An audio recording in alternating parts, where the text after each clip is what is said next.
Moment about two ways to think about things. I realize there's more than two.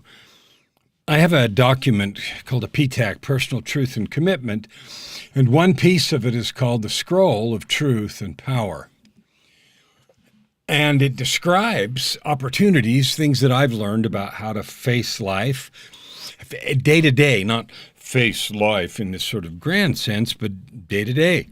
Things happen day to day. And one of the phrases that I see is all of us, we dabble or we feel called or we get shoved to what I call the gates of growth. And that's where we find ourselves in a certain situation and we want something different. We want to grow. Maybe it's business, maybe it's money, maybe it's physically or shrink if you want to get more in shape or something. But we want to grow in some way. We want to change and we want to grow.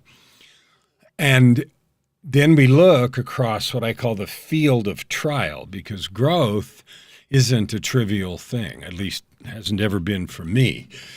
Growth is a process, and if you think about, the little chicken that has to peck its way out of the egg, if somebody opens the egg, why then, of course, the little chick dies because it needed the work to develop itself. It needed to peck its way out of the egg. Now, it comes to mind because my son builds barns for free-range chickens that lay eggs. So another example of that is caterpillars.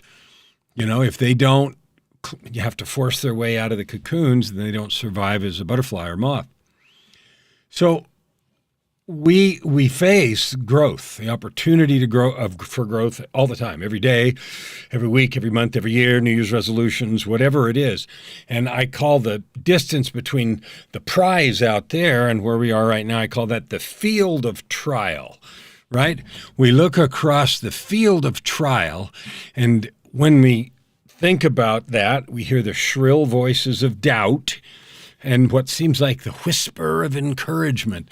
And it always seems like the shrill voices of doubt scream louder than the whispers of encouragement. There's reasons for that, perhaps, but that's not what we're going to talk about today, but it's the choices we make.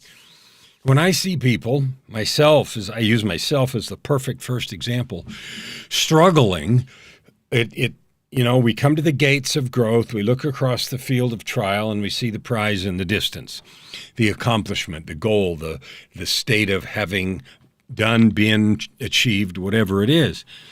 And what I see is that most of the time we seem to be desperately struggling in these conflicted situations. We feel like we're destined to lose, like, I can never do that, right? We're desperately struggling with these conflicts, these problems, all these things. So often when I work with clients or prospects, I'll hear that too, and I've said it myself. Oh, there's too many things. I can never this and that, and then the list of all the stuff that's in the way, right? And there's another way to do this. And the other way to do it is two things. Number one is settle it in your heart that you can have that thing across the field of trial. You can make that change. You're a divine being. You have the ability. What gets in the way of most of us is A, we are not willing to do the work, or B, we're not willing to get the help we need. Those two things. If we get the help and do the work, I will get whatever that thing is over there, the money, the position, the opportunity, the healing you want. I'm in the middle of one of those right now, and I just shared a video on my wall that I made just a few weeks after I got out of the hospital in 2018 when I died, and my lungs were just destroyed, and I said in the video, I can walk around the house now. And I remember that. I remember finally in the winter, I got out in July, in the wintertime in about December, I remember finally being able to walk to the end of the block, right? And get back without winded. And the first time I could walk the dog to daycare, which is a 20-minute walk, wow, that was a major victory. So that was a field of trial I had to go across to get my physical body back, to be able to even function normally. And my lungs today still aren't back. I still have wheezing, and I'm on some kind of inhalers and all that jazz. And they told me when I left the hospital I may never get them back. So here's the thing.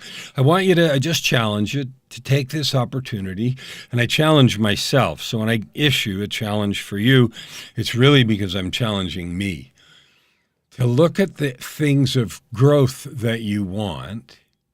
Kellan, I'm speaking to me. And am I engaging as a desperate struggle with confusing conflict that I feel destined to lose?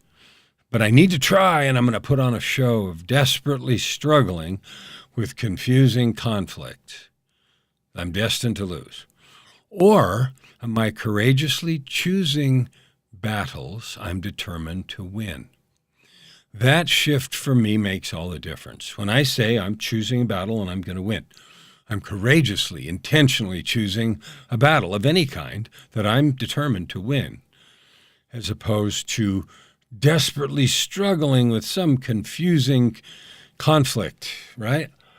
And it can be not enough time, it can be not enough money, it can be not enough anything, and most of the time it's not enough faith in myself or not enough courage to do the work. I don't know. I finally quit doing that. I've learned that getting the right help and then making my calendar serve me so I can make the choices I want has finally brought me to the places I want to be. It has brought me across the field of trial. It has brought me to the prize of fulfillment in multiple areas. My body is not completely healed. My lungs may never heal, but my physical self is back. If you saw the video I put up yesterday about the young men's camp I went on, I was pulling myself with a rope up an incline cliff that was about like that for 100 meters. And I had to rest in the middle, but I made it. And so my body's back, and my business is doing well. My relationship with the angel that I live with, Joy, is doing well. And I'm happy every day. And there's plenty of opportunity for more growth and more excitement. But crossing the field of trial is an opportunity for every one of us every day.